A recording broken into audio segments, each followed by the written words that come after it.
Okay, it's recording. So what we did in chapter 1 was there was a lot of algebra, but there was a graph that you were actually studying. Does anyone remember what chapter 1 was about? It was Cartesian planes, which really just from Descartes, the XY axis. But there was a graph. What was the graph? Anyone remember chapter 1? We did a lot of algebra, and then we went to a graph, a very good. What type of graph is that? Linear, meaning straight lines. The application of straight lines can have a lot of things, like if you had a bucket and water was leaking at, 2.5 liters per minute, you can then calculate if it's going at that particular rate consistently, how long before it empties, right? So linear applications make sense if something's constant. So for example, if you're driving on a freeway, it's 100 kilometers per hour. If you stay on the freeway for 5 hours, you can do a prediction, right? So anything that's constant. What we're doing so far in chapter 3 is that you learned indices, and indices are called exponents. So exponents are, I guess, anything to have a power of. So it could be a to the power of x, right? What I'm giving you as a first example is y equals 2 to the x. And we're going to look at what this actually means. Just like linear, you understand it's a constant graph. What about an exponent graph? So here, I want you to fill in an exponential graph is of the form, and write this, a to the x. Okay, just write a to the x there. What you're learning in exercise 3F, there's obviously more parameters that we can work with, but just starting off with a to the x, where a is the base. So we can start off with any bases. But there's actually a small limitation to what a can be. Out of curiosity, does anyone know or can think of, just by looking at it, what can't a be? Oh, now why can't a be negative or less than 0? Let's have a look. Let's pick a number. Negative 2 to the power of x. Now if you did this, can you slowly picture in your mind, what would this actual graph look like? Anyone know?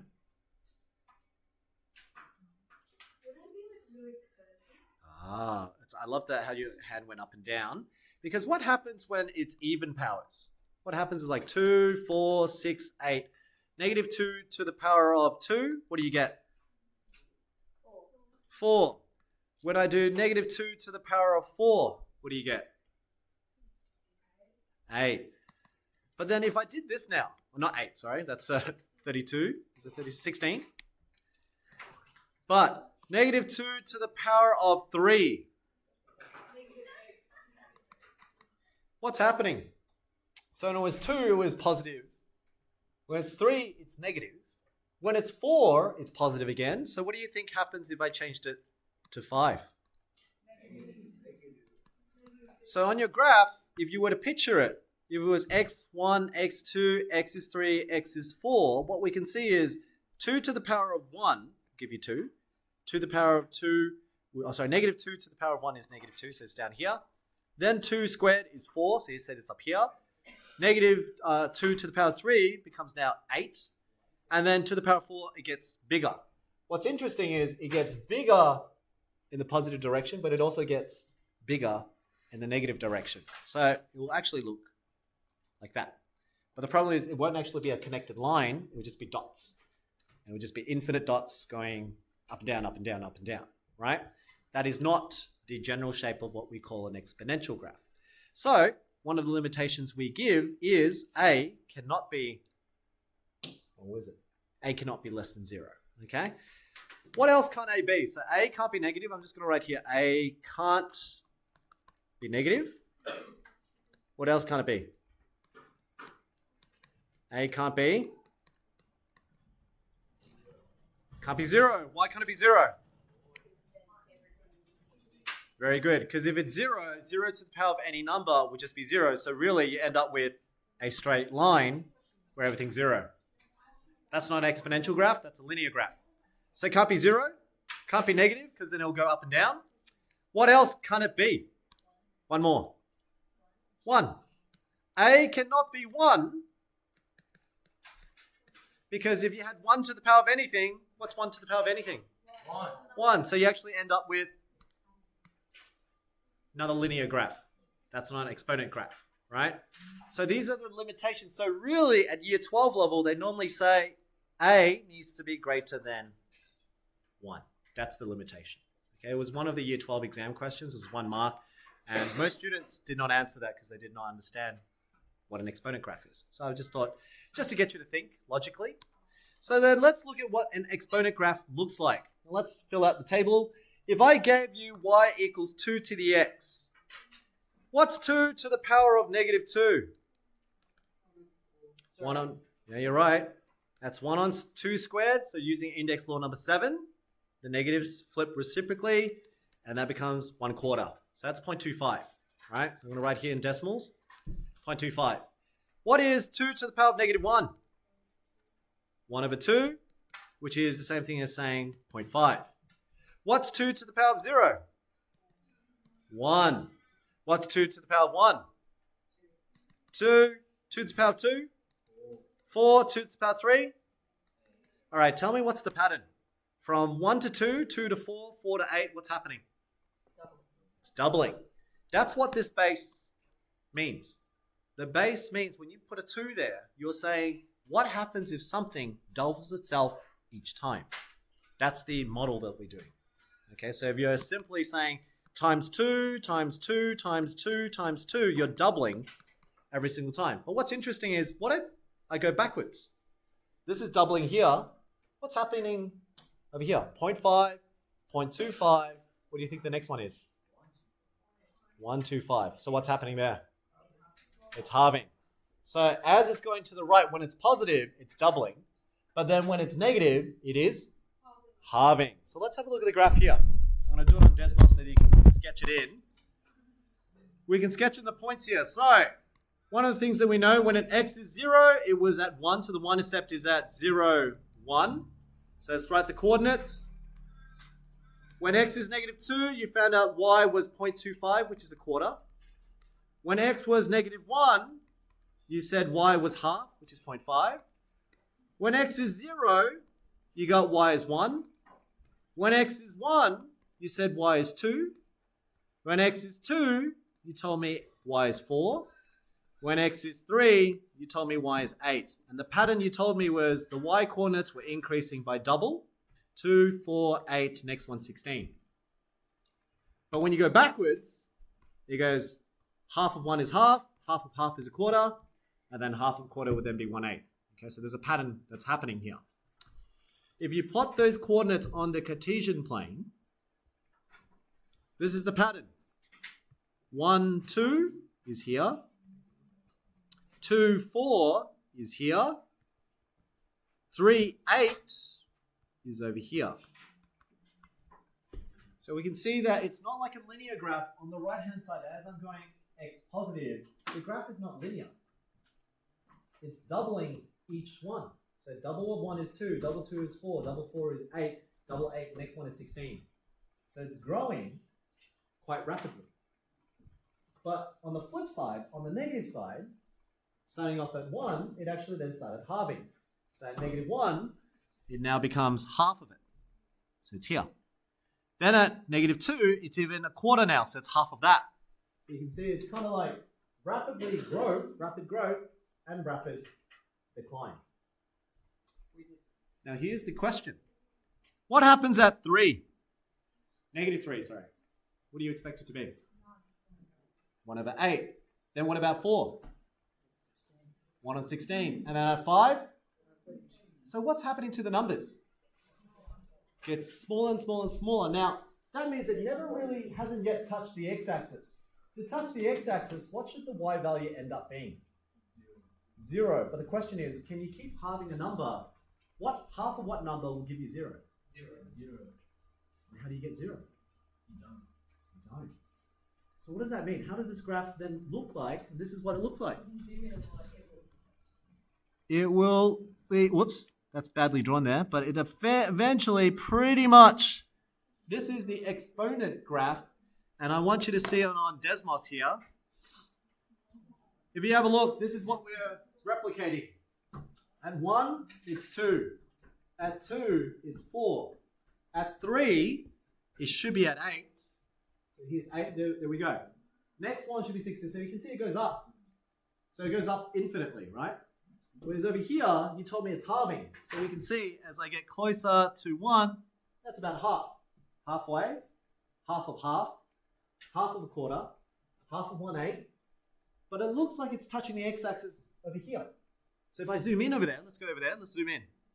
You still see a bit of a gap. And then if I go over here, still a gap. So we keep going. The question is, when will it ever touch? What's the answer? Does it ever touch? No. There's a special name for this. I'm going to zoom out. It will never equal to y equals 0. This line is special because there's a limit. Because you're saying that you're halving that value because you're starting with base 2. You will keep halving, and there is no half of any value that you will ever get to 0. Because the number system's infinite. So this line will infinitely approach 0, but never equal to 0. The name in your notes is called asymptote. Asymptote is the name for the line that the graph approaches infinitely close to a value, but never actually equal to that value. In this case, it approaches y equals 0. It gets infinitely smaller as you go more negative. That's what you guys all concluded. You said it goes from half to a quarter to an eighth to a 16th to 1/32. If you keep going, it will infinitely just get really close to 0, but there is no actual value where you can get 0. That's impossible. Because it's like saying 2 to the power of what gives you 0. At the moment, I can't figure it out because there isn't. That's undefined. Okay, so yeah, 2 to the power of 0 is 1. And so you end up there. So what are some key features of an exponent graph? As you're going to the right, it grows rapidly. That's why they say grows exponentially. And then on the other side, it actually is the reverse. In the negative, it gets infinitely small. There are 2 key features. One is the y-intercept. What's the y-intercept? 0, 1. Now, why is this special? Why is 0, 1 special? Say it again. Yeah. Doesn't matter what number the a value is. We chose 2 because you understand doubling. But you could have done triple, and 3 to the power of 0 is still 1. So that's why if I showed you on Desmos, see 3 to the power of 0, that's the purple line. It still crosses at 0, 1 because 3 to the power of 0 is still going to be 1. And the same pattern happens. What do you see? Why is this purple line less than the red line? What's happening when you go in that side now? So on the right, it's tripling. It's divided by 3. It's getting thirds. So it'll be a third at 1. It's a third of itself. That's why it's less than the half. Because that's 0.5, this is 0.33. And then you do a third of 0.33, you get even smaller. Right? But you same pattern, even if I zoom in, it looks like it touches at 6. But if I keep zooming in, there's always a space. So there's I don't know how much I can go in. Yeah. It will just keep getting. So the idea is they both have listening. 2 key features. Y-intercept will always be 0, 1. If it's to the power of 0, it will always have a 1. And there is always an asymptote, which we call a horizontal asymptote, because there's a line that it horizontally cannot reach to, which is 1 y equals 0. Later on, you'll learn graphs that you can have a vertical asymptote as well, where it doesn't reach a certain x value. Yeah. But for now, what type of graph is this? We call this a growth graph because as you increase the x values, the graph is increasing. So we call this a growth. So write it in, just so that you know. 2 key features that you must know. Asymptote with an intercept. This is considered a growth graph. So what's a decay? An appreciate is another word for growth. So when things appreciate, it means it grows. That's a growth case. Now, how do you depreciate? This is how you depreciate, because you can't have a equals negative, because then it won't look like it. Actually, I'll show you what a negative 1 looks like. This is what negative 2 to the power of x looks like. You can't see it. But if I do it on a CAS, you'll be able to see it. This is what it looks like. Negative 2 to the power of x. See that? There are infinitely many dots. So it goes positive, negative, and it grows like that. But the reality is that it's not a line. Remember, they're dots. Okay? They're not connected. They're just dots. That is not exponential graph. This is some weird graph. Okay? That is why you can't have a equals to a negative number. You can't have a equals 1. You can't have a equals 0. It has to be greater than 1. Okay? So how do you make it a depreciating graph? This is how you make a depreciating graph. Negative exponent. So I want you to copy this down in your notes, just underneath. This is what you can do when you put the negatives. When you put a negative at the front of the function, you're essentially, it's the same thing. So if I divide both sides by negative, the y values become negative. So every y value that was positive, 2, 4, 8, becomes now negative 2, negative 4, negative 8. So if I put a negative in front of it, this is what it looks like. I'll show you. Whoops. Not that one. This one. So I'll take this one off. I'll do it all again. See what happens when I got y equals 2 to the x. That's your positive growth graph. But as soon as you put a negative, it flips. And the reason why it flips is because you're saying instead of it being 1, whoops, let me zoom in. Instead of it being 1, 2, it is now 1, negative 2. Instead of being 2, 4, it's 2, negative 4 now. Okay? Copy that down.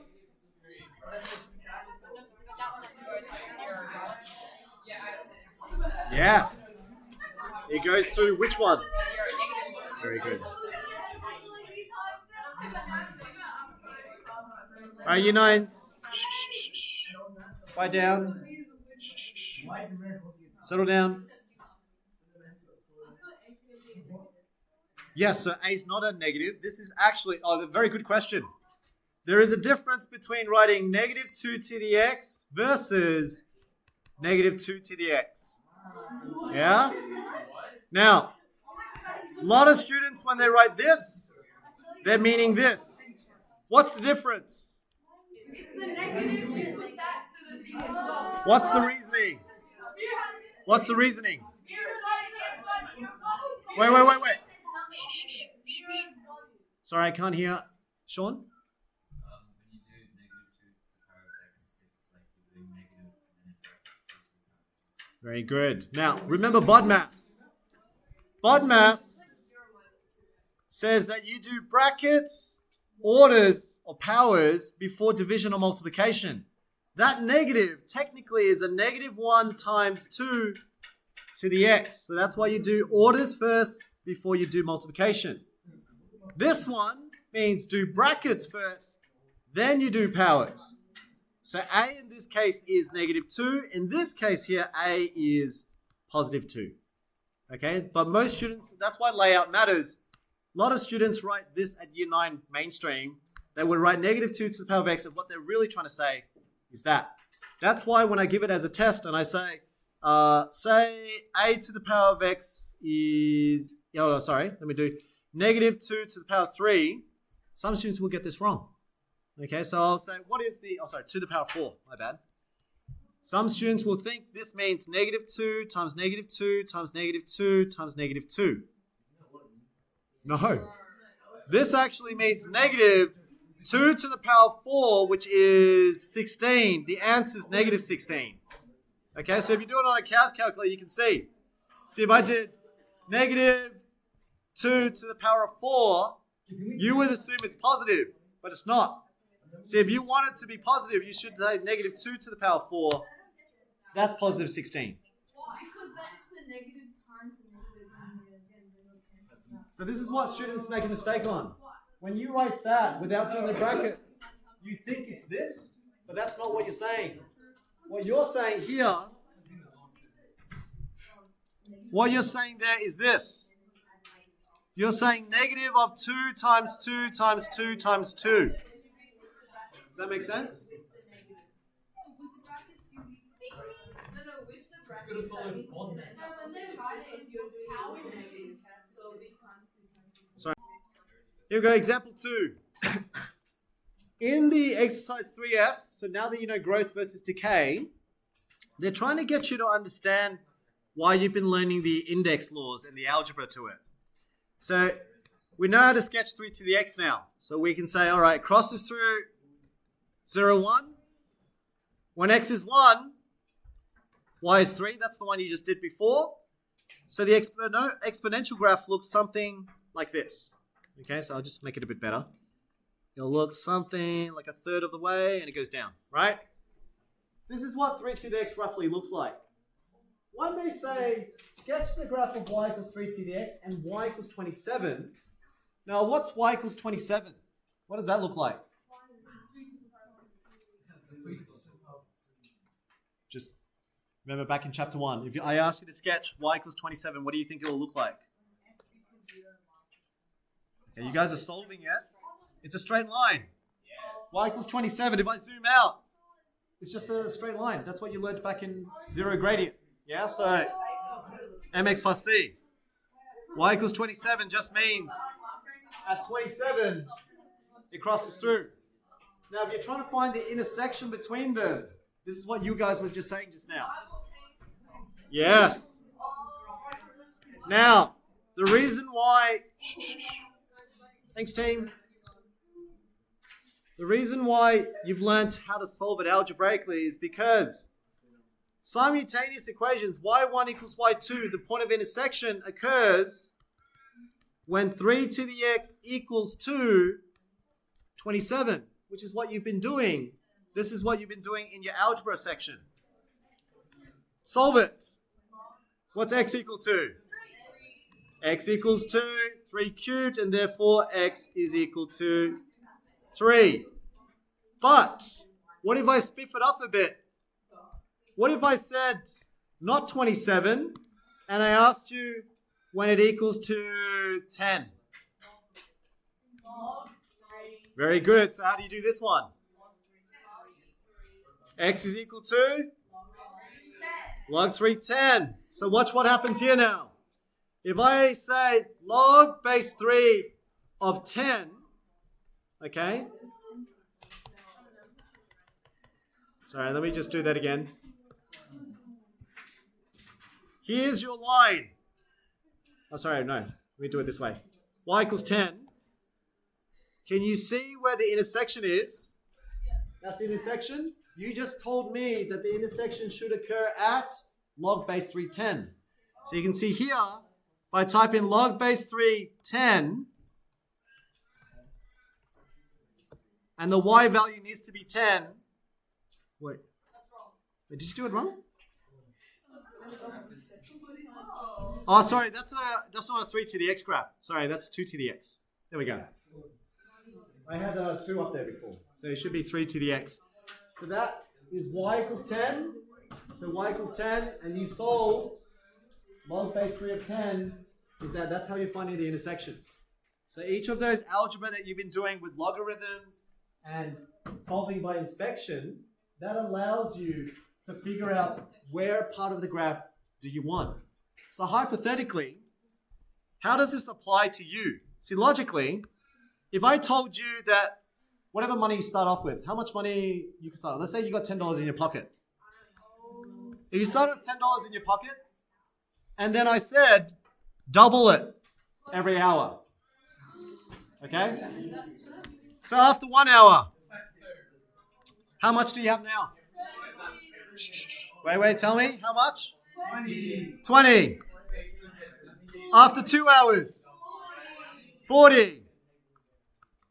So you're able to tell me on a growth basis that this will keep growing. Now, my question is for you, if you start off with $10 and you double every hour, how long before you have $1,000? I don't want to know not long, I want to know when. So now how do you solve that? Okay, so this is where we got a model. You told me $10 how much you started off with? After 1 hour, it was 10 times 2.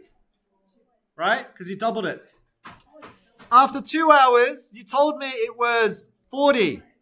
Because you did 10 times 2 times 2. True? Because that's 10 times 2, which is the 20.